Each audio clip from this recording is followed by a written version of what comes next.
we did discuss it at length on the last show because I was so much new to me that I like really dove into it. So I won't put you through it again, but I do want what separates a plane that can land on a gravel, snow runway as opposed to just your standard runway? What are the components that make up its ability? First of all, if you look at Boeing, it's a Boeing certification, meaning that in the 60s they did a R&D project that they invest a lot of money. They like to joke that it would have been less costly to pave the runway up north in Canada than to do that R&D project. But at the end of the day, they changed some of the fuselage part in regards to the main landing gears.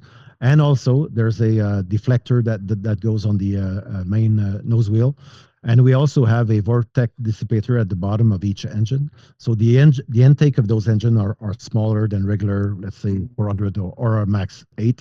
And so there's a compressed air that is pushed through that vortex dissipator, make it harder to have gravel being injected by the engine. So and all that is packaged within a certification. So not all the 200s on the market to have that certification. It has to be built onto the aircraft. So. Oh, I see. And so this new Kona, it would do that as well, right? It's this different design though.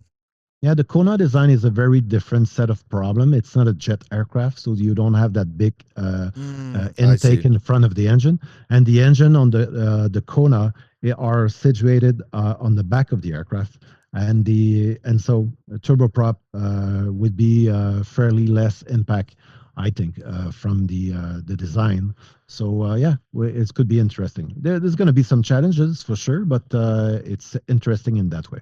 I wanted to ask you. You sometimes see in the movies that the pilot goes to fly out, and then they realize the runway is too short, and all that sort of stuff. But that actually does happen. Like people do design the runway wrong for what their application is needed.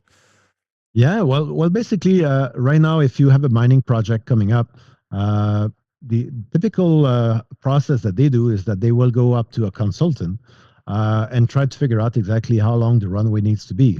And as you know, in the real world, there are good consultants and there are those who will improvise and spit out, I think, bad information. I've never heard it described as there's consultants that will improvise.